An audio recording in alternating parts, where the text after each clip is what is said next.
ازيكم؟ وقفنا في الفيديو اللي فات لحد هنا. الفيديو ده بقى ان شاء الله هنكمل على الادوات اللي احنا اتعلمناها، هنتمرن عليها، وكمان هنعرف ازاي نخرج اول صورة من البرنامج. ايه هو فكرة الريندر؟ بس هنستخدم ريندر بسيط علشان لو حد جهاز الكمبيوتر بتاعه مش هيساعد يكون برضو معانا. تعالوا بقى نمسح الشكل اللي احنا عملناه ده، او ان احنا نبعده بعيد شوية هنا، نحركه كده. تعالوا ندوس شيفت ايه من الكيبورد، ومش هنختار الكيوب بتاعنا عادي جدا، وتعالوا نروح المصنع بتاعنا. هرفع الشكل بتاعي فوق كده، وبعدين هاجي من السكيل اصغرها كده شوية، ومن اتجاه الاكس هطولها، من اتجاه الواي هطولها برضو، والدايرة البيضة دي هصغرها حاجة بسيطة كده. هاجي بقى من حاجة اسمها اللوب كات اللي احنا اتعلمناها الفيديو اللي فات، اعمل دايرة عليها كده، وهو متحدد لي من قبل ما ادوس على اي حاجة تانية. هاجي ادوس عند زرار الموف وحركه بمحور الاكس كده بالشكل ده. هاجي تاني عند اللوب كات واعمل نفس الحد ده، واروح عند اداة الموف تول واحركها شوية كده برضو من اللوب كات. هاجي اداة الموف بالشكل ده، لوب كات، هاجي امددها بالشكل ده. طيب دلوقتي بقى هنروح لحاجة اللي احنا برضو اتعلمناها. انا بنزل بالبقرة اللي تحت بالشكل ده عند حاجة اسمها الاكسترود. بس قبل ما اروح عندها، فاكرين لما قلنا الاكسترود بيشتغل بصورة افضل عند الفيسز؟ نيجي ندوس عند الفيسز بالشكل ده، واجي عند حاجة الاكسترود اللي احنا اتعلمناها البلاس دي، انزل كده شوية تحت. هاجي عند الناحية التانية، انزل بالاكسترود شوية كده تحت، والناحية اللي تحت كده. طبعا انتوا عرفتوا انا بعمل شكل ايه بالظبط، شكل الترابيزة، وبقت عندي بالشكل ده. طيب ايه بقى ممكن نعمله مع الترابيزة؟ هنعمل كرسي، بس المرة دي احنا مش هنعمل كرسي من اول وجديد، احنا هنعمله بالشكل اللي عندنا، هنكون شكل كرسي بسيط.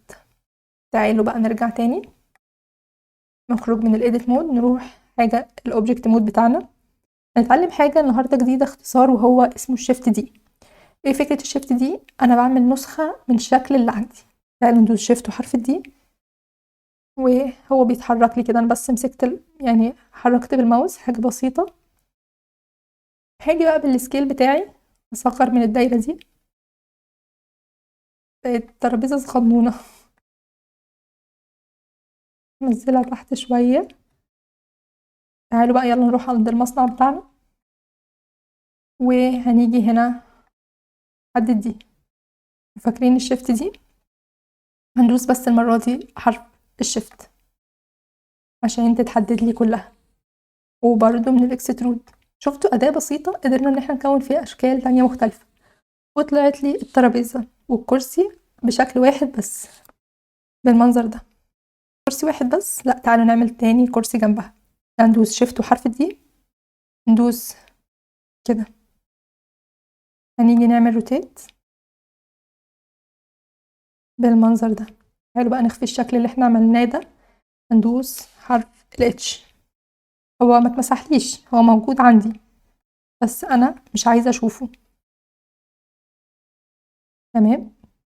هاجي بقى عند الماتيريال بريفيو من فوق الكوره دي، هاجي ادوس نيو، ونختار الالوان اللي احنا عايزين نعملها. ليكن عايزه اللون الازرق، والناحيه التانية ندوس عند الكوره دي، هو نفس اللون، واللون ده هختار اللون الاحمر كده، وظهرت لي بالشكل ده. تعالوا بقى ندوس زيرو، ونحاول ان احنا ناخد شكل للكاميرا بتاعتنا. هنعمل كده مثلا، وندوس شيفت الت رقم 0،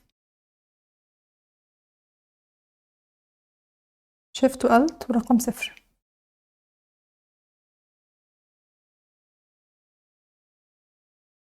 بتظهر لي حاجة كده في اليمين شبه كاميرا التصوير بقلل الرقم ده وبيخليها لي بالشكل ده عشان ابين الشكل كله.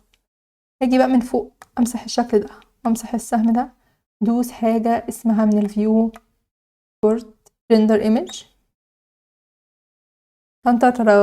دلوقتي انتوا عملتوا اول شكل ليكوا جوه برنامج بلندر.